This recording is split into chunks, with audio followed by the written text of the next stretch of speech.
어서 오십시오. 안녕하세요. 네.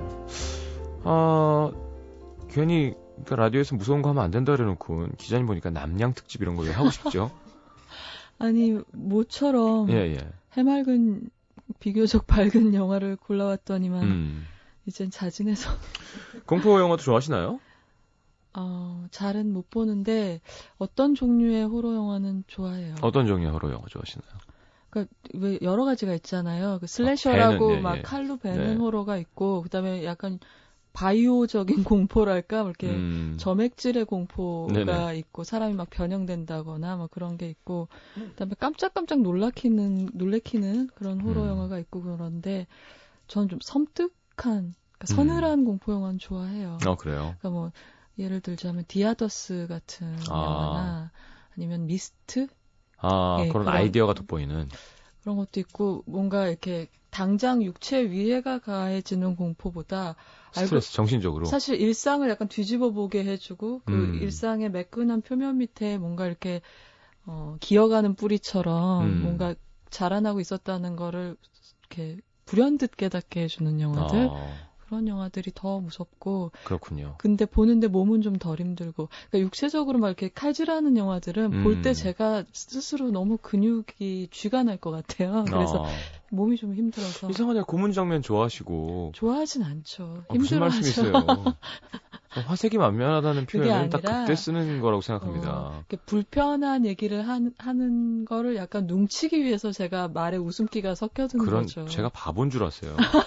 그 정도도 구분 못할 줄 아세요. 제가 이 자리에 앉아 있는데 정말 좋아하시는 거였거든요. 모르죠. 제가 모르는 저를 보고 계실 수도 있고 뭐 제가 생각하는 저만이 정답이라고 주장하진 않겠습니다. 알겠습니다. 여기서 정말 짜증나게 하려면 이런 거죠. DJ가 막 강시 영화에 대해서 어떻게 생각하십니까? 부적을 붙이면 멈추는. 전에 한번 얘기했잖아요. 약간 단순해서 금방 질린다고. 강시 그 안에서도 얼마나 많은 베리에이션이 있는데요. 그 장르를 제가 잘 모르는 거죠. 알겠습니다. 하여튼 난리였는데요. 하여튼 강시 영화 몇 편이나 제작됐을까요? 홍콩 쪽에서. 한동안 비디오 가게 가면 강시가 따로 이쪽에 있을 정도로. 맞아요. 한 선반이 있었죠. 그죠. 무서운 진짜 진지한 강시 공포 호러가 있고 코믹과 엮인 코믹 강시가 있는 반면 약간 야한 강시도 있었던. 그러니까요. 네, 항상 그쪽이 이렇게 버무려져 있는. 그건 제가 저희 같이 일하는 주성철 기자라고 있는데 네네. 홍콩 영화의 대가거든요. 한번 물어볼게요. 어떻게 장르가 변형이 되고 다른 장르의 원형이 되고 그랬는지 한번 물어볼게요. 알겠습니다. 그냥 안 물어보셔도 될 것 같아요. 자, 어쨌건 1주년이 됐습니다. 벌써 기자님을 알고 지낸 지도 1년이 됐다는 뜻인데요. 제가 잘 따져보니까 네. 저는 딱 처음부터 시작한 것 같진 않고 일주일 정도 늦게 시작을 했던 것 같아요. 네네. 6월 10며칠이 첫 방송이었던 것 같거든요. 그렇군요. 예, 그래서 어쨌든 그래도 1년이 됐죠. 네. 그래도 많이 친해진 거예요. 그죠? 네. 이 저는 정도면. 제가 1년이나 하게 될 거라는 생각은 못 했었어요. 그래도 한 5년 정도만 더 하면 악수도 하고 이럴 수 있을 것 같아요. 네. 그 정도는 할 수 있지 않을까. 네. 정말? 네. 뭐 내일 일도 모르니까 어떻게 될지 모르니까. 알겠습니다. 조금씩 친해지는 것도 참 좋은 것 같아요. 네, 라디오처럼. 네. 첫 방송 기억나세요? 예, 저 정말 오자마자 물 한 모금 마시고 바로 인사도 제대로 안 하고 시작했었고 엑스맨의 매그니토 얘기를 하면서 영화 전반적으로 일반적으로 영화에서 악역 얘기 그런 것도 좀 했던 것 같고 그쵸? 여기서 그러면 첫 방송 자료를 좀 안 돼. 알겠습니다. 근데 어차피 지금 들을 수 있지 않아요? 팟캐스트를? 그런가요? 첫 방송 못 듣나 벌써? 6개월 정도밖에 못 듣나? 잘 모르겠네요. 얼마나 보관을 하는지. 여기 1년 전 거는 여기 이 컴퓨터 안에서는 파일이 없는 것 같아요. 네. 다행입니다. 하지만 내일은 그보다 훨씬 더 전의 것을 저희가 찾아서 뭔가를 준비하고 있습니다. 여러분 혹시 지금 방송 들으신다면 내일 방송은 꼭 챙겨 들으시라고 말씀드리고 싶습니다. 기대돼요. 네, 장난 아닌 레전드급의 어떤 파일이 하나 기대하셔도 좋습니다. 하여튼 내일은 꼭 들으셔야 돼요. 아셨죠? 자, 자, 알겠습니다. 오늘 이번 주 영화는 예, 박사가 사랑한 수식이라는 일본 영화를 선택을 했어요. 네. 근데 수학 좋아하셨어요? 학교 다닐 때? 그냥 그랬던 것 같아요. 싫지도 않고 좋지도 않고. 특별히 뭐 두려워하지도 않았고 공포감 이런 것도 없으셨고요. 네, 그렇진 않았어요. 부담이 안 되진 않죠. 수학은 잘 봐야 되니까. 근데 뭐 그냥. 그래서 이제 수학이 사실은 생각해 보면은 문과냐 이과냐 이런 거 가를 때 되게 결정적인 역할을 하는 과목이잖아요. 네네. 네. 사실 그게 또 누구에게 어떻게 배우느냐에 따라서 인상이 참 달라지는 과목이기도 해요. 완전 중요하죠, 선생님은. 예. 그래서 그게 사실 이 영화에서 보여주는 것처럼 수학을 가르쳐 줬더라면 학교에서 제 생각에는 많은 문과생들이 다시 한번 생각해 보지 않았을까. 이과를 가는 거를. 심지어 그 트라우마 때문에 이 책 자체도 박사가 사랑한 수식 그래서 읽기 싫었던 사람도 있었을걸요. 맞아요. 아마. 수학이니까 예. 왠지. 그렇죠. 그러니까 무슨 얘기를 하려고 그러는 거야? 막 그런. 근데 사실 이게 시험을 봐야 된다는 게 내가 정말 이걸 좋아하는지 안 좋아하는지를 좀 판단하기 어렵게 만드는 면이 있는 것 같아요. 그러니까 저는 수학을 좀 두려워하는 편이었는데 네. 요즘 들어와서 갑자기 종종 그 수학의 그 무슨 석이라고 그런 책 있잖아요. 네, 그거요. 예, 네. 그걸 사서 풀어보고 싶다는 생각이 들더라고요, 가끔. 저도요. 머릿속이 정리가 될 것 같은 거예요. 아니, 이젠 잘할 수 있을 것 같은 거 있잖아요. 그건 아마 착각이겠지만. 아니, 진짜로. 그러니까 네. 재밌잖아요, 뭔가. 미로를 풀어간다는 것이. 예전에는 해야만 하고 잘못하면 인생을 망친다는 부담이 그렇죠. 있으니까의 문제지만 정말 호기심 그 자체로 네. 어떤 학문이죠, 어쨌건. 네. 대한다는 것 자체는 되게 재밌고 신나는 일이잖아요. 그리고 삶이 너무 불확정적이고 혼돈스러우니까 맞아요. 좀 이런 걸로 답이 있는 것들을 해보고 싶다는 생각도 들고 그리고 피아노도 마찬가지. 어렸을 때 뭔가 레슨 받을 때는 그 시간이 싫은데. 무서워서 네. 싫었는데 제가 대학 가서 최초로 제가 아르바이트해서 번 돈으로 한 게 피아노를 36개월 할부로 산 거였어요. 진짜? 예. 그러니까 자발적으로 하고 싶어지는 거죠. 하라는 사람이 없고 점수 매기는 사람이 없으니까. 예. 그리고 중학교 때는 미술이 전공이라서 그림 그리는 게 그렇게 또 비교당하는 게 싫고 못하니까 딴 친구들보다 싫었는데 고등학교 가서 하라는 사람 없으니까 재밌어지더라고요. 자발적으로 화구를 사서 자화상을 그려보기도 하고 그래서 수학에 대해서 정말 다시 생각해 볼 수 있는 그런 계기를 줬던 영화이기도 해요. 이 영화가. 그렇군요. 예. 그러니까 다이어트가 그런 식으로 좋아질 수 있으면 좋겠네요. 닭가슴살이 그때는 먹어야 돼서. 근데 정말 다이어트 음식이 제일 맛있어지는 거예요, 그러면? 그럴 순 없을 것 같아요. 자발적으로 닭가슴살을 삶아 먹진 않을 것 같거든요. 맛있을 것 같은데. 자, 하여튼 수학에 대한 생각은 아마 우리 성인이 된 분들은 충분히 공감할 것 같아요. 진짜 너무 불확실한 게 많고 합리적이지 않은 것이 많은 세상에서 지치면 1 더하기 1은 2고 뭐 소수는 여기 소수 얘기도 나왔던 것 같은데. 네, 맞아요. 네. 소수는 자신과 인류만 나눠지는 그런 고결한 수다, 깨끗한 수다 이런 말이 나오죠. 하여튼 자, 이 영화의 줄거리를 노래 한 곡을 듣고 그래요. 네. 노래는 어떤 노래 오늘 준비해 오셨는지 제가 여기 받아놨는데요. 예, 첫 곡은 장필순? 영화 속에 교코라는 여성이 나오는데 그 박사의 가정부로 일하는 여성이죠. 근데 이분이 자전거를 타고 다니는데 그 휠 커버라고 하나요? 그게 빨간색인 것 같더라고요. 그래서 골라봤어요. 네. 알겠습니다. 뭐 커다란 이유는 없는 것으로. 왜요? 아닙니다. 제 노래 좋아요. 네. 듣고 들어옵니다. 장필순의 빨간 자전거 타는 우체부. 이리저리 두리번거리며 속보한 채 한 손엔 편지 몇 통 몇 판 작은 글씨는 돋보기 넘어 희뿌연 풍경 한참 후 난 대문 앞에 놓여있던 아저씨. 자, 장필순의 빨간 자전거 타는 우체부였습니다. 줄거리 좀 말씀드릴게요. 여쭤볼까요? 우리가 흔히 말하는 액자식 구성을 취하고 있는 영화예요. 왜 이야기의 틀이 나오는 거죠. 그러니까 화자가 바깥에 있고. 그래서 이 화자는 누구냐면 학교 교실에 처음 들어와서 스스로를 나는 루트라고 한다라고 소개를 하는 수학 선생님 있어요. 근데 학생들한테 자신이 왜 수학을 처음에 사랑하게 됐는지 어린 시절 만났던 그 수학 박사의 이야기를 들려주는 거죠. 네. 재밌는 게 자기를 루트라고 소개하는 이 수학 선생님이 보면은 머리가 이렇게 한쪽만 삐쳐 있어요. 영화 속에서. 루트처럼? 예, 루트처럼. 여러분 머릿속에 지금 루트를 그려보시면 네네. 되는데 사실 원작 소설 속에서는 이 아이가 머리가 평평하다고 나오거든, 정수리가. 그래서 우리가 루트가 위가 평평하잖아요. 네네. 근데 아마 그걸 영화로 찍다 보니까 무슨 그 딕 트레이시에 나오는 플랫탑처럼 정말 머리가 평평한 배우를 구하긴 힘들었을 거고 네. 그러니까 이런 식으로 약간 변형을 준 게 아닌가 싶고요. 머리 모양은.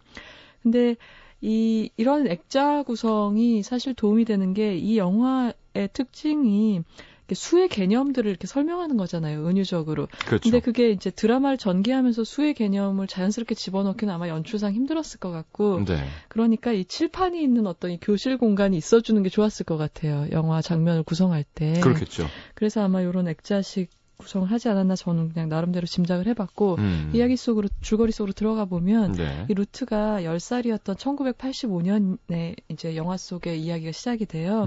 그래서 이 루트의 어머니는 그때 싱글맘, 그러니까 아버지가 없는 어머니였는데 네네. 이제 그렇게 된 이유는 결혼을 할 수 없는 사람을 사랑해서 루트를 얻었고 그렇기 때문에 루트를 혼자서 부양하기 위해서 10년째 특별히 학위나 이런 게 없었나 봐요. 그래서 네네. 이제 가정부 일을 하고 있는 거죠. 네. 근데 이 젊은 여성이 아직 젊어서 아이를 가져서 젊은 엄마인데 사실 뭘 해도 잘했을 것 같은, 공부를 해도 잘했을 것 같고 뭘 해도 잘했을 것 같은 야무지고 단정한 사람이에요. 네. 그래서 자기도 전문 가정부로서 긍지가 있는 그런 여자고요. 네. 근데 어느 날 그녀를 고용한 고용주가 혼자 사는 나이 많은 여성인데 그 여성이 맞은편 집에 사는 시동생의 집안일을 부탁하는 거예요. 그러니까 이 사람이 이 일이 까다로워서 한 10명쯤 못 견디고 그만둔 거죠. 앞서서 고용됐던 가정부들이. 9명을 갈아치웠대요. 이제 10번째인 거죠, 지금. 아, 그렇구나. 네. 11번째가 교코가. 아니고. 예. 근데 이 10번째 까지 이렇게 가정부가 바뀐 이유는 시동생한테 까다로운 조건이 있기 때문인데 그거는 그 시점으로부터 10년 전에 교통사고로 기억이 멈춰버렸어요. 이 수학자가. 네. 그리고 그 기억이 단기 기억만 저장이 되는 거죠. 그래서 80분. 그러니까 머릿속에 80분짜리 공테이프나 공CD가 들어있다고 생각을 하면 되는 거예요. 그래서 그 단위로만 기억을 할 수 있기 때문에 사실 수발 들기가 어떤 가정부한테도 쉽지가 않았던 거죠. 근데 이 수학자는 그 작고한 형이 케임브리지에서 공부를 시켜준 수학 천재였고 형이 이제 죽은 다음에는 이 형수가 형이 경영하던 회사 부지에 아파트를 지어서 그 렌트를 받아서 이제 생활을 유지를 하고 있는 거예요. 네. 근데 그러던 중에 사고가 나서 이렇게 기억이 멈춘 신세가 된 거죠. 근데 고용을 하면서 좀 이상하게도 형수라는 사람이 교코한테, 그 가정부 교코한테 별초에서 일어난 일은 나한테 얘기하지 말고 거기서 해결하세요. 이렇게 얘기를 하거든요. 그래서 이제 출근을 하는데 첫 출근했을 때 첫 인사가 이 수학 교수님이 자네 신발 사이즈가 얼만가? 이렇게 물어보는 거죠. 네. 그래서 24입니다 하니까 4의 계승이군. 계승이라는 거는 이제 계단식 곱하기인데 1 곱하기 2 곱하기 3 곱하기 4 네네. 그런 거죠. 5의 계승은 거기다 곱하기 5 하는 4의 계승은 그러니까 24인 거죠. 그렇죠. 상태 안 좋은 거죠, 그러니까. 그리고 또 전화번호가 어떻게 되나 576-1455입니다. 그거 마침 1억까지 존재하는 소수의 숫자와 같구만. 그러니까 사실 4의 계승까지는 뭐 그러려니 하는데 이 얘기를 들으면 약간 헉 싶죠. 예, 약간 그죠. 네, 주기율표 다 외운 것 같은 거죠. 그리고 또 뭐 생일은 언젠가? 2월 20일입니다, 박사님. 그러니까 자기 시계 뒤에 새겨진 숫자가 284라는 숫자가 있는데 그 숫자와 서로 우회수라고 얘기를 해요. 우회수는 뭐냐면 우회수. 네, 우회수라는 거는 자기 자신을 제외한 약수의 합이 상대방인 거예요. 그러니까 220의 약수의 합이 284고 284의 약수를 다 합하면 220이 되는 거죠. 네, 천천히 해주셔야 될 것 같아요. 그러니까 너무 어려운 얘기라서. 근데 저는 여기서 이 교코라는 여자의 대단함이 나오는데 아마 그 전임 가정부들이 못 견뎠던 부분일 텐데 매일같이 반복되는 똑같은 질문을 전혀 처음 듣는 것처럼 똑같이 상냥하고 참을성 있게 대해주는 거예요. 성의껏 대답하고 그리고 신발 사이즈가 뭔가라고 또 물어봤을 때 24예요 박사님 4의 계승이죠 이런 식으로. 그러니까 참 그런 면에서 좀 특별한 여성이라는 생각이 들고 그랬기 때문에 원만하게 이 계약 관계가 지속이 되게 됩니다. 그렇게 되겠군요. 2부에 넘어가서도. 네. 알겠습니다. 잠시만요.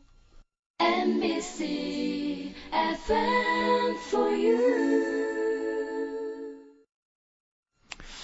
자, 어쨌건 참 친절한 그 전문 가정부의 영향을 갖고 있는 같은 질문을 해도 또 똑같이 반응을 상냥하게 해줄 수 있는 딱 예쁜 일본 전형적인 그 상냥한 그런 네. 면이 있어요. 그냥 혼자 있어도 이렇게 미소 짓는 캐릭터 있잖아요. 햇빛을 보면서 미소 짓고. 호텔이었어요. 어떤 네. 종업원이 들어오는데 제가 문을 잡아줬거든요. 예. 근데 약간 그런 거죠. 손님이 어떻게 나에게 문을 잡아주냐 그러는 의미처럼 아리가또 고자이마스 스미마센 그러더라고요. 그게 붙어있더라고요. 이쪽엔. 스미마센 하니까 감사합니다. 고맙습니다. 미안합니다. 고맙습니다. 이게 약간 그런 느낌이군요. 그렇죠. 스미마생이라는 단어는 정말 우리가 헤아릴 수 없이 많은 의미를 갖고 있죠. 예. 고멘에도 마찬가지고. 그렇죠. 이렇게 만났는데 상태가 스미마생인 사람들도 있고요. 그러니까 정말 그냥 미안해 실례합니다가 아니더라고요. 보니까. 그렇죠. 그렇죠. 자, 어쨌든 돌아옵니다. 어쨌거나 그래서 그런 여성인데 그러다가 어느 날 이 가정부한테 혼자 일하는 동안 혼자 밥을 먹는 어린아들이 있다는 사실을 박사님이 알게 돼요. 그러면서 막 데려오라고 성화를 하는 거죠. 아직 어릴 땐 아이인데 그게 무슨 일이냐, 말이 되냐. 남한테 밥 해주느라 엄마가 자기 아들 밥을 못 해주는 말이 되냐라고 성화를 하면서 이 작은 팀의 멤버가 셋으로 늘어나는 거죠. 근데 박사하고 소년한테는 또 다른 공약수가 있는데 그거는 그 오사카가 근거지죠. 한신 타이거즈라는 야구. 프로야구 팀의 둘 다 열렬한 팬인 거예요. 그래서 근데 이 부분에서 영화는 사실 이 어린아이한테 왜 이렇게 박사가 유난스러운지 따뜻한지 이런 건 잘 설명을 자세히 하진 않아요. 책에 보면 좀 자세히 나오는데 뭐 그렇게 넘어가고 어쨌거나 이 세 사람은 뭔가 유사가족 같은 형태를 갖추게 되고 매일 함께 식사를 하고 소풍도 가고 야구 응원도 가고 그러는 거예요. 근데 이걸 영화적으로 구도로 많이 보여주는데 예를 들어서 선생님이 박사가 이제 이 루트를 보고 루트라고 별명을 지어줬죠. 머리 모양을 보고 루트의 수학 숙제를 도와주고 있으면 그 뒤에서 이제 엄마가 이제 안진뱅이 다리미대를 놓고서 다림질을 하고 있고 교코가 창밖에는 비가 막 내리는 거죠. 보면 굉장히 이상적인 가족의 구도를 보여주는 그림들이 여러 번 있어요. 그래서 근데 문제는 그 건너편 집에서 형수가 그 풍경을 굉장히 좀 석연치 않은 불행한 표정으로 지켜보고 있는 거죠. 근데 뭐 이 셋의 관계가 이제 그나마 이 평온한 영화에서 약간 위기라고 할 수 있는 순간이 오는 건 이런 장면인데 이제 루트가 리틀 야구단 단원인데 박사님이 이 야구를 굉장히 좋아하잖아요. 그래서 그 어린이들을 가르쳐주러 갔다가 훈련 중에 공에 맞아서 루트가 약간의 뇌진탕 같은 게 걸려서 응급실에 실려가는 경우가 있어요. 근데 그때 엄마가 너무 걱정을 하는 바람에 생각을 많이 못하고 다른 코치한테 항의를 하는 거죠. 무책임하게 왜 박사님한테 아이를 맡기셨어요? 라는 식으로. 그러니까 박사님이 약간 그런 이제 혼자서 어른답게 모든 걸 책임질 수 없는 사람인 것처럼 얘기를 해서 박사님이 약간 상처를 받고 엄마보다도 루트가 먼저 박사님이 상처받았다는 사실을 깨닫고 위로하려고 하는 그런 장면들이 있죠. 근데 이건 그냥 이제 결정적으로 뭐 어떤 이야기의 흐름을 바꾸지는 않고요. 그러다가 이제 어느 날 박사님이 알아눕게 돼요. 과로를 해서. 근데 그날 박사님이 약간 그런 장애가 있으신 분이니까 걱정을 해서 아이를 데리고 한 뭐 2박 3일, 3박 4일 그 정도 가정부가 집에 돌아가지 않고 교코가 박사님을 돌봐주는 일이 생겨요. 근데 이 일을 빌미로 형수가 그 소개소에 항의를 하고 해고를 당하게 되죠. 왜 그랬을까요? 그거는 이제 형수랑 이 시동생 사이에 그 형을 제외한 어떤 관계가 있었기 때문이고 그리고 이 형수님 얼굴이 보면은 되게 약간 천년여왕 같아요. 뭐랄까 과거에 살고 있는 나이든 여성의 얼굴 그리고 한때 과거에 대단한 미인이었을 것 같은 얼굴인데 그게 이제 근데 과거에 멈춰 있는 거죠. 여전히 아름답지만 그 기모노를 늘 입고 있는 차림새라든가 화장한 걸 보면은 저분이 뭔가 자연스럽게 나이를 받아들이지 않고 있구나. 그리고 과거에 어떤 트라우마 같은 게 있구나라는 거를 짐작할 수 있는 그런 메이크업과 의상과 이런 걸 했어요. 영화를 지금 사진을 찾아보고 있습니다. 그래서 아무튼 일단은 해고당해서 루트 모자가 박사님하고 떨어져 있는 기간이 생기게 되고 그러면서 다른 곳에 일을 하면서 교코는 일상 구석구석에서 박사님이 해주셨던 그 수에 대한 이야기들을 떠올리게 되는 거죠. 뭐 이를테면 냉장고를 열었다가 냉장고 제조 번호가 소수인지 아닌지를 계산을 해본다거나. 그렇죠. 예. 근데 아무래도 루트는 어린이니까 그 친구가 된 박사님을 또 못 만난다는 거에 납득을 못 하잖아요. 그렇죠. 그래서 어느 날 박사님한테 자연스럽게 놀러 간 걸 계기로 이제 형수하고도 이제 어떤 응어리 같은 걸 풀게 되고 그러면서 다시 일을 나가게 돼요. 그래서 아마 그 뒷얘기는 자세히 영화에는 안 나오지만 그런 우정을 유지를 하다가 루트는 이처럼 수학 선생님이 됐잖아요. 그러니까 네. 아마도 박사님처럼 수학도가 됐고 박사님이 했던 것처럼 학생들한테 수의 아름다움 같은 걸 가르치게 됐고 그리고 뭐 책을 보면 나오지만 박사님은 그 80분이었던 기억이 점점 짧아지는 거죠. 60분, 40분, 20분 이렇게 짧아지다가 아마도 이 두 친구도 교고 모자도 기억을 아마 못하지 않았을까 하지만 우정이 그렇다고 해서 사라진 건 아니고 아마 그런 식으로 마무리되지 않았나 싶어요. 실제로 이런 증상이 이때죠, 뇌에. 그렇죠. 뭐 단기 기억만 저장되는 부분만 손상이 안 됐다거나 그런 거겠죠. 제가 뭐 뇌공학에 대해서 잘 모르지만 참 무서운 일인 것 같아요. 무서운 일이기도 하고 옆에 있는 사람한테 더 힘든 일이기도 하겠죠. 그러니까 첫 키스만 50번째 또 나왔다. 이제 그죠. 엑스라지 티셔츠 사달라는. 그렇게 푸는 게 미국 할리우드 코미디라면 일본에서는 또 이렇게 잔잔하게. 그러니까 이제 타임립이라는 거하고도 결과는 비슷한데 아주 다른 거죠. 실제로 그 타임립은 시간 여행을 하는 거고 이거는 시간은 엄정하게 흘러가는데 자기만 어떤 그 생물학적 문제가 생겨가지고 잊어버림으로써 자기 세계만 반복이 되는 거예요. 타임립이 아니죠. 첫 키스만 50번째는. 그러니까 첫 키스만 50번째는 아니고. 그러니까 그렇죠. 지난번에 얘기했던 시간을 그 달리는 소녀나 뭐 사랑의 블랙홀이나 그렇죠. 이런 거하고 외관은 비슷해 보이지만 이제 비극인 거죠, 이거는. 예. 그렇군요. 하여튼 얘기를 들으니까 하나씩 기억이 납니다. 예. 그래서 박사님 캐릭터 얘기를 할 차례인데 음악을 들을까요? 아니면 그래야죠. 한 곡 들어야죠. FM이니까요. 예, 음악을 기다리시는 분을 위해서 어떤 걸? 카사비안이란 밴드의 Rewired라는 곡 골랐습니다. 이 곡은 그냥 고르신 거죠? 제목도 어느 정도 조금 항상 그 배선을 새로 하는 느낌일 테니까 박사님의 일상이라는 거는 그러네요. 네. 알겠습니다. 배선. 카사비안의 Rewired 들어보죠.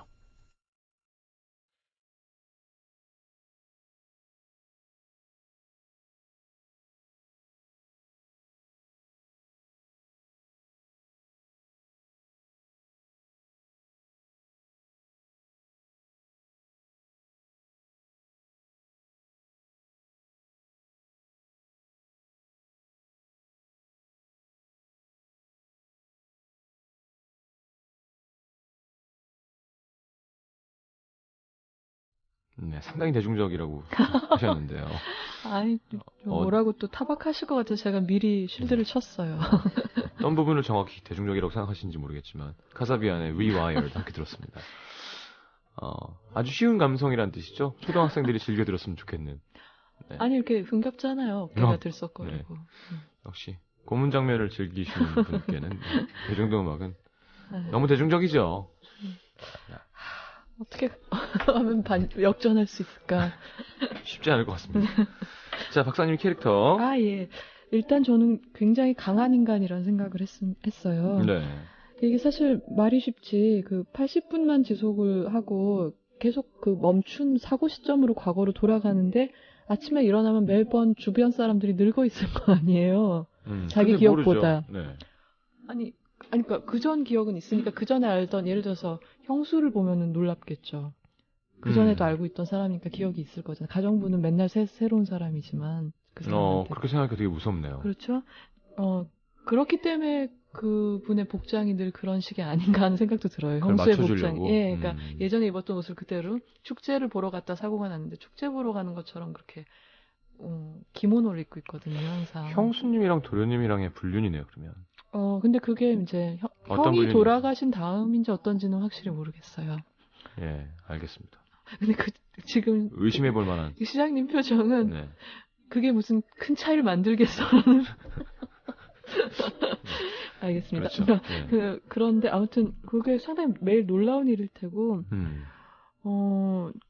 그러니까 매일 아침마다 슬픔 밀려오는 거잖아요. 그리고 칠판에 이렇게 날짜는 써놓거든요. 그날 날짜는. 그럼 매번 아침에 일어나서 놀라고 나한테 이런 사고가 있었다는 거를 쪽지를 보고 당신의 기억은 나의 기억은 80분밖에 안 된다는 거 보고 그때마다 충격일 거 아니에요. 매일 아침 이게 얼마나 못할 짓이에요. 그렇죠. 사실은.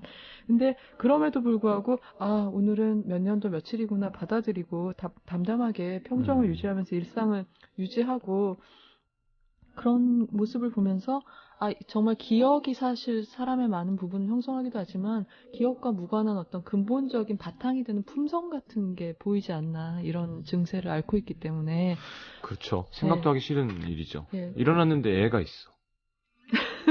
스트로베리 뭐 그러잖아요. 엄마 하고 넌 뭐야? 근데 처음부터 다 보고 낳고 이제 애가 더 충격이 애가 그러니까요. 더 걱정되는데요. 애가 벌써 커 있고 막 진짜 막 허무하고 막 슬플 거 아니에요. 그러니까요. 근데 그런 걸로 봐서 이 사람이 갖고 있는 됨됨이라는 게 굉장히 단단한 분이구나라는 생각이 들고 뒤로 가면은 심지어 농담도 해요. 자기 증세를 갖고. 그러니까 그 가정부한테 뭐 이런 아마 그 아이를 데려오라는 말을 하면서 했을 것 같은데 네. 내일이면 나 잊어버릴 거라고 흘려듣는 건 아니겠지라고 그런 얘기를 하더라고요. 그래서 전 그걸 보면서 약간 놀랐어요. 그러니까 이제 농담도 할 정도로 강하구나 이 사람이 그런 생각이 들더라고요. 이제 그런 만큼 이제 매일 백지 상태에서 출발을 하니까 저는 그래서 수학이라는 모티브가 중요하지 않나 싶어요.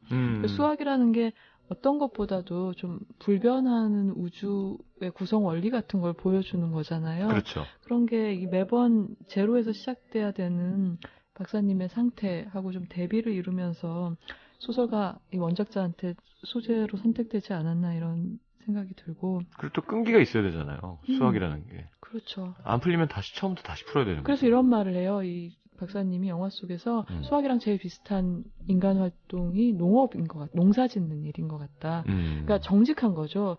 씨를 뿌리고 거기 투여한 노동과 물론 거기에 천재지변이라는 변수가 농사는 끼어들긴 하지만 이제 노동력을 투여하고 그 결실을 맺는 과정의 정직함 같은 게 수학이라는 학문을 농업에 비할 수 있다 이런 얘기를 하는 장면도 나오거든요. 네.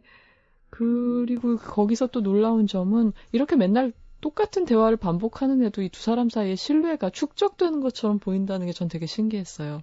뭐 일방적인 거지만 물론 이 가정부 입장에서만 축적이 되는 거잖아요. 그렇죠. 근데도 이상하게 뭔가가 쌓이는 느낌이 들더라고요. 그래서 저는 그게 좀 신비롭게 보였고요. 그리고 이 캐릭터의 또 바꿀 수 없는 무엇보다도 제일 큰 특징은 자폐적이기 쉬울 거 아니에요. 타인하고 끈이 없으니까 경험이 안 쌓이니까 그리고 새로운 정보를 못 받아들이니까 세상이 변하는 거예요. 그렇죠. 근데 그랬을 때 이 세상에 내미는 악수 같은 역할을 하는 게 바로 이 숫자인 거예요. 그러니까 수에 대한 어떤 얘기들인 거죠. 그래서 아까 처음에 그 인사할 때 뭐 신발 사이즈 이런 얘기 했다 그랬잖아요. 네네. 그래서 뭐 제일 많이 하는 얘기가 어떤 정수의 범주에 의미를 부여하는 거예요. 캐릭터를. 그러니까 아까 말한 것처럼 우회수 얘기했죠. 그 우회수라는 거는 이제 관련이 없어 보이지만 겉보기에는 깊은 데서 맺어져 있는 수잖아요. 약수들을 더해보면 나오는 관계니까. 그렇죠. 이제 그런 얘기를 하기도 하고 그다음에 루트한테는 이런 얘기를 하죠. 루트는 모든 일을 품어줄 수 있는 굉장히 관용을 가진 기호다. 이런 얘기를 하고 그리고 또 이런 거죠. 뭐 허수는 그러니까 뭐라고 해야 되나? 그러니까 음수의 제곱근이에요. 네네네. 예, 그러니까 보통은 루트 안에 이제 양수가 들어가는데 마이너스 1의 제곱근을 우리가 상상의 수라고 해서 허수라고 부르는 거죠. 허수는 겸허할 때 허자라는 식으로 얘기를 해주는 거죠. 겸손한 수다 이렇게 이제 수의 캐릭터를 부여함으로써 세상하고 소통하는 고리를 만들어 나가는 거예요. 수가 수로 머물러 있는 게 아니라 거기에 인격 같은 걸 부여하는 거죠. 그리고 또 그 다음으로는 또 수로 머물게 하는 게 아니라 수가 아름다움이라는 거랑 무관하지 않다는 걸 또 얘기를 해요. 그러니까 예술에서 무엇이 아름다운 것이냐가 사실 수학이라는 딱딱한 학문하고 아주 거리가 먼 얘기인 것 같지만 그렇지가 않거든요. 이렇게 제일 대표적인 게 황금 비율을 그래요. 진선미. 아름다움과 선함과. 그러니까 그런 걸 보면은 우리가 무엇을 아름답다고 느끼느냐는 사실 영원한 미스테리고 아마 뇌공학자들도 아마 계속 연구를 하고 있다고 알고 있는데 그중에 제일 많이 얘기되는 게 이 황금 비율 같은 거죠. 사람의 누굴 미인이라고 생각하느냐. 그리고 우리가 왜 다빈치 코드라는 영화 보면은 피보나치 수열이라는 거 나오잖아요. 네네. 앞에 두 수를 합친 게 그 다음 수가 되는 1, 2, 3, 5 이렇게 쭉 나가는 네네. 수열인데 이 피보나치 수열이 그러니까 뒷수를 앞수로 나누면은 그게 점점 뒤로 갈수록 그 수열의 뒤로 갈수록 황금 비율에 가까워지거든요. 근데 그런 그게 걸 찾아낸 거죠. 그렇죠. 그러니까 이게 자연계에서 나타나는 그런 아름다운 형태, 꽃이라든가 뭐 암모나이트 같은 거의 형태에서도 그게 발견이 되는 거고요. 네. 그래서 그런 수에 대한 새로운 시각을 열어주기도 하고 이게 한 발짝 더 나가면 수에 대한 얘기가 삶의 교훈도 돼요. 수학에 관한 얘기들이. 그래서 이 루트의 공부를 봐주면서 그런 얘기를 하시거든요. 박사님이 답도 중요하지만 공부를 꼭 봐줄 때는 아니었나. 아무튼 증명이 아름답지 않으면 소용이 없다. 이런 얘기는 사실 인생의 교훈으로 많이 이렇게 우리가 이렇게 유용하게 고쳐서 받아들일 수 있는 얘기고요. 아까 말한 그 수학이나 농사를 비교한 수학과 농사를 비교한 얘기도 마찬가지고요. 그리고 이런 얘기도 해요. 수학 문제 풀 때 거기 리듬이 있단다. 그거를 이제 음독을 해봐라. 소리를 내서 수학 문제를 읽어보고 리듬을 타다 보면은 문제 전반이 보이고 그러면서 거기 어디에 이 문제 함정이 숨겨져 있는가 그런 것도 보일 수 있다. 그런 얘기를 하는 것도 사실 우리가 실생활에 많이 응용할 수 있는 그런 충고들. 우리 수험생들에게 도움은 별로 되지 않을 것 같지만. 아니에요. 근데 수학 문제 풀 때 좀 도움되지 않을까요? 이런 그럴까? 얘기는. 박사님의 성격보다는 지금 네. 수의 캐릭터에 대해서 지금 계속 얘기해주고 있으세요. 그럼 영화 숫자를 만나던데 오늘 거의. 근데 박사님이 이제 수로부터 이런 속성을 볼 수 있는 사람이라는 게 사실 이 캐릭터의 제일 큰 특징이거든요. 왜냐하면 사실 이 캐릭터를 얘기가 좀 힘든 게 뭐냐면 인간을 형성한 제일 큰 부분이 후천적 기억이잖아요. 그렇죠. 근데 이분은 기억이 없고 수가 있는 거예요. 대신에. 하나 기댈 수 있는. 예, 그래서 사실 저도 이 캐릭터 얘기하면서 좀 이번 주 좀 특이한데 이런 생각을 했어요. 이런 글을 써내려면 작가가 공부를 네. 조사를 무지하게 해야 되는 거겠네요. 예, 오가와 요코라는 작가인데요. 네네. 이 소설은 사실 전체적으로 보면은 우리가 생각하는 일본 소설의 범죄에서 크게 벗어나진 않아요. 소재가 특이하긴 네. 하지만 근데 확실히 많이 준비했다는 생각이 들고 제가 소설로서는 오가와 요코 작가의 작품 중에 더 추천해드리고 싶은 건 임신 캘린더라는 그렇게 길지 않은 비슷한 부피의 소설이 있어요. 네. 이건 혹시 뭐 읽을 만한 일본 소설 같은 거 찾고 계시면 제가 추천을 해드릴 만한, 그러니까 언니의 임신 기간을 옆에서 여동생이 지켜보면서 그 시점으로 쓴 소설인데 일본답다. 소재도 그렇고. 근데 좀 달라요. 이거는 그래요? 박사가 사랑한 수식은 우리가 생각하는 일본 소설의 이미지하고 많이 비슷하고 네네. 임신 캘린더는 그거보다 약간 더 좀 위험스러운 지점으로 좀 불길한 지점으로 나아가는 그런 면이 있고 표정이 기자님이 좋아하실 만하네요. 약간 좀 프랑스 소설 같은 면이 더 많아요. 임신 캘린더. 또 약지의 표본이라는 다른 작품인데 그것도 그렇고 그래서 네. 약지의 표본이라는 이 작가의 소설은 유럽에서 영화로 만들어졌어요. 그렇구나. 예, 그래서 그런 면들을 그러니까 권해드릴 만한 작가라고 생각. 제가 좋아하는 일본 작가 중에 한 명이에요. 예. 알겠습니다. 참 많은 걸 우리에게 주세요, 그죠? 많은 걸 아시고. 또 있나요? 예, 한 가지만 더 말씀드리자면 이 캐릭터의 뭐랄까 캐릭터가 좀 이상화됐다는 생각이 들었어요. 저는. 그러니까 이게 우리가 말한 기억 못한다는 특징이라는 게 결과적으로는 한 사람의 인간에서 일상의 차원을 제거해버린 거잖아요. 그렇죠. 그리고 그 사람이 갖고 있는 재능하고 매력만 남은 거라서 저는 약간 좀 판타지적인 캐릭터라는 생각이 들고 그리고 제일 이 영화 이야기에서 중요한 점은 세상이 비난할 만한 아까 그 의심의 눈빛을 시장님 번득이셨던 그런 어떤 사랑으로부터 그 형수님만 남겨두고 자기는 그냥 완전히 빠져나와 버린 것 같이 돼버렸잖아요. 결과적으로. 그렇죠. 네. 그래서 이게 좀 양면성이 있는 어떤 캐릭터가 아닌가. 조금 불편한 부분을 좀 쉽게 제거할 수 있는 장치가 아닌가 하는 의심도 좀 해봤어요. 근데 이 점은 사실 교코 캐릭터도 마찬가지거든요. 그러니까 이 싱글맘이라는 게 그렇게 해맑게 살 수만 있는 건 아닌데 물론 고통스럽지 않다는 의미에서가 아니라 인간으로서 이렇게 한 번도 품격을 잃을 만한 그런 곤경에 빠지질 않아요. 이 교코가 영화 속에서. 그러니까 어느 정도 존중을 받는 거죠. 네네. 그러니까 그렇기도 하고 그다음에 이 유사가족이라는 걸 이루면서도 박사님하고 교코 사이 어떤 그런 성적인 긴장이 있을 법도 한데 전혀 그게 이제 소거가 돼 있거든요. 네네. 이 영화를 보면은. 그래서 그런 면에서 조금 저는 약간 이런 걸 뭐라 그러나 일본 소설의 어떤 특징이기도 한데. 네네. 깔끔한 거 좋아하고. 예, 그렇죠. 구차스러운 면들이 좀 편리하게 제거되어 있는 이야기가 아닌가 이런 생각을 좀 했었어요. 잘 알겠습니다. 자, 박사가 사랑한 수식 오늘 영화 함께 했는데요. 네. 영화는 못 봐서 궁금하네요. 아, 예. 그리고 이 영화에서 뭐 한마디만 더 드리자면 우리가 자연과학에서 위로를 받을 때가 있다는 거죠. 수학뿐만 그렇죠. 아니라. 네. 근데 그 위로가 더 큰 거는 사실 인문학이나 그런 쪽에서 주는 위로는 뭐 자기가 그렇게 얘기를 하는 거겠지. 네, 썰이겠지. 썰이 유명하지. 우리 똑같이. 네네. 그런데 아주 유명한 분이 곰곰이 생각해 놓은 썰일 수도 있는 거죠. 그러니까 그래서 약간 의심이 가는 거죠. 네, 이건 자연과학이니까. 근데 이건 자연과학이 약간 명백한. 왠지 우리가 문과생이라 그런지도 몰라요. 네네. 그러니까 괜히 권위를 느끼는 거죠. 자연과학. 그런 게 위안을 주는 면이 있는 거예요. 그러니까 예를 들면은 다양한 것이 존재하는 게, 다양한 개체가 존재하는 게 종의 생존에 도움이 된다, 이런 얘기를 보면은, 아, 그래, 이것이 민주주의의 원리하고도 어울려, 뭐 이런 생각을 하면서 괜히 힘을 얻고, 그다음에 또 약육강식이 자연의 섭리인 것 같지만, 동물의 세계에서도 서로 생존을 위해서 협력하는 것이 발견된다, 이런 걸 보면은 굉장히 괜히 기쁜 거예요. 근데 물론 이제 자연을 꼭 우리가 본받을 필요는 없죠. 자연이 어떤 길을 가든 인간의 문명이 추구해야 될 부분은 따로 있으니까, 자연이 이러니까 우리도 이렇게 돼야 된다는 거는 사실 어떤 파시즘의 논리로 갈 수도 있는 거니까 좀 위험하지만 분명히 자연과학에서 우리가 어떤 힘을 얻을 때가 있다는 거를 이제 수학을 예를 들어서 보여주는 얘기인 것 같아요. 알겠습니다. 야, 깔끔한 마무리 감사드립니다. 자, 다음 주 영화는요? 다음 주는요, 우리가 왜 명절에 별식 먹잖아요. 네. 그래서 우리가 평소엔 영화를 하니까 다음 주는 이 코너 1주년이라고 이제 제가 그냥 정해서 드라마, 그러니까 영국 드라마 셜록 얘기를 하겠습니다. 알겠습니다. 예. 자, 요즘 많이 들으시는 I Won't Lie. 예. 마이클 키와누카의 노래를 골랐습니다. 들으면서 보내드리겠습니다. 오늘도 감사합니다. 안녕히 계세요. 안녕히 가십시오.